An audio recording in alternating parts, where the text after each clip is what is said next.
Miss Tangelou, can you tell us about a chip woman's fortune? Oh, yes, the chipwoman's fortune. Well, what do you want to know about chipwoman's fortune? Can you talk about the world of the audience? I know you were alive during that time. I'm assuming that you were. You look like you were. Wow. Miss Tangelou, can you tell us about the world of the audience and a chip woman's fortune? Oh, yes, the chipwoman's fortune. Oh, that was a perfect play. Oh, my Did you God. just purr? I sound good.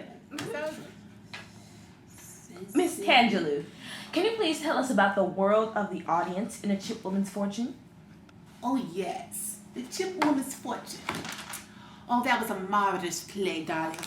It was about ordinary people in everyday life.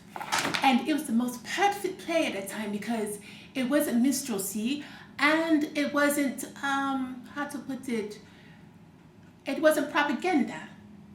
And it reflected the soul of the people. Oh, darling, you should have, had you been there, you'd been impressed. Oh, you were there. We know that. It's clear and evident that you were there. All right, you darling, I'm a tiger. Okay, let's continue. So how do you think the audience received this in the 1920s during the Harlem Renaissance? Oh, I believe they received it well.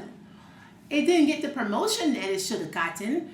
But I totally blame the Howard University president.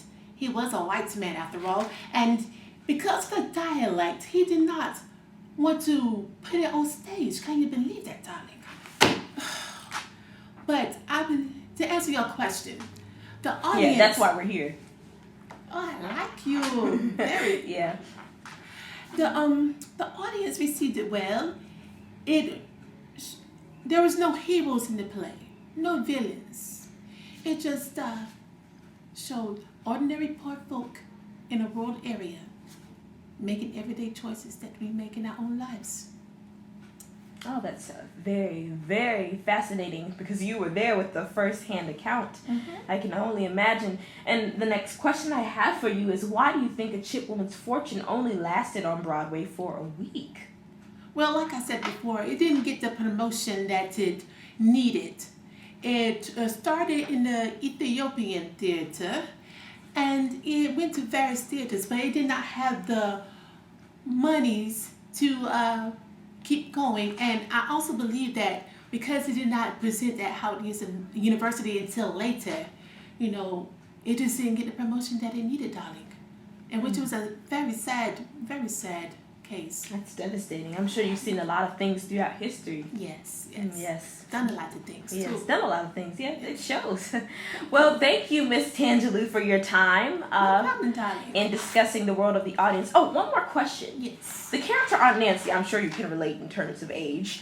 The character Aunt Nancy, do you think she had other motives for hiding that money besides saving money for her son? That's a very good question. Very good question. I believe Aunt Nancy, in a symbolic way, I believe she was saving her fortune, bearing her fortune for her son to pass on a legacy. She sold chips of wood and coal to provide money for her son so he could be something better than what he was when he come out of jail. Yes. Okay, that's a very beautiful and powerful explanation of that. We thank you for your time, Miss Tangelou, and we hope to see you again. I like your cameraman. I'm scared. Okay, thank you. Marcus, darling. I'm leaving now. Okay, bye-bye. Thank you. She was a cat.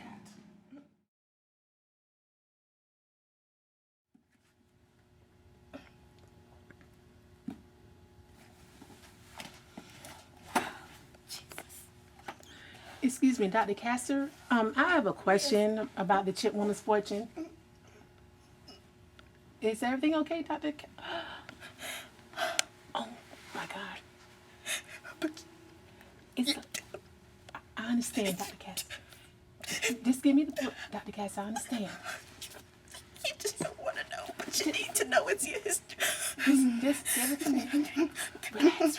Cut the camera Are off. you okay, Cut Dr. the camera. Castor? Cut the camera. Yeah, I'm fine. We're gonna get through it. Been this far. It's gonna be okay. Okay. I like that book. Oh, thank you. Long Walk to Freedom Mandela. I've been to South Africa a couple of times. Really? Yeah.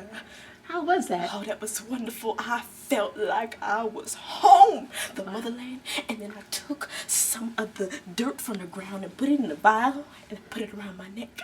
Wow. Yeah. But to come to the point where I came for, Yeah, what did you come here for?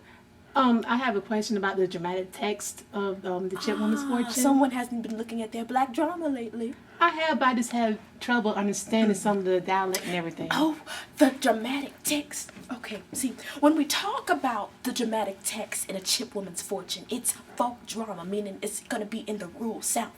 See, it wasn't none of that minstrelsy or nothing like that. It was actually the realistic portrayal of, it's not minstrelsy, it's, rural South dialect. It's folk drama. He's just portraying the realistic lives of the people who lived there. So, the dialect was so controversial that, in fact, the president of Howard at the time, J. Stanley Durkee, who was indeed a white man, did not let the play go on in the year 1922. Hold on, Dr. Castor. You mean Howard University had a white man for the president? Yes, they did. And the next thing, you never know what happened here, but I'm just going to keep that on the hush-hush. Don't say that.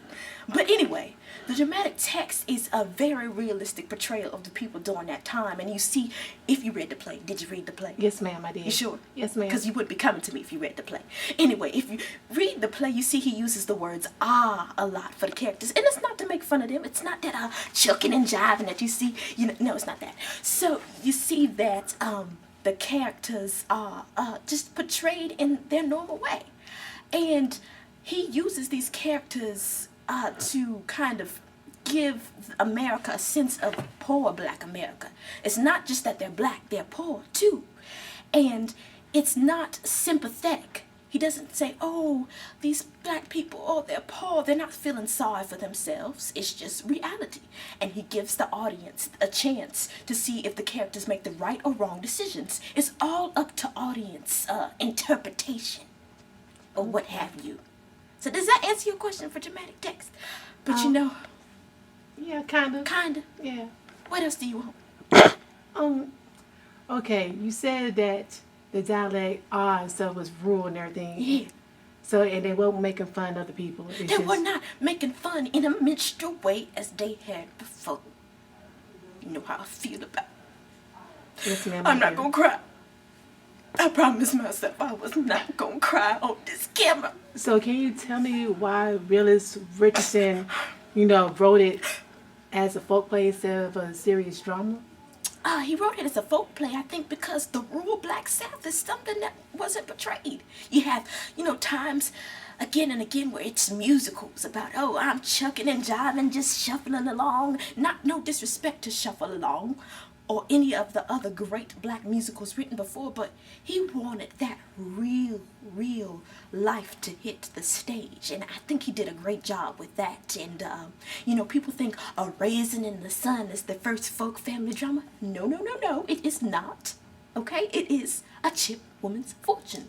The Chip Woman's Fortune. The popularity of the play spread all over these places, and I think of Willis Richardson, the great playwright that he was, and I know that he and the ancestors are here today. Do you really believe that, Dr. Castor? Mm-hmm. Oh my God. It's the ancestors.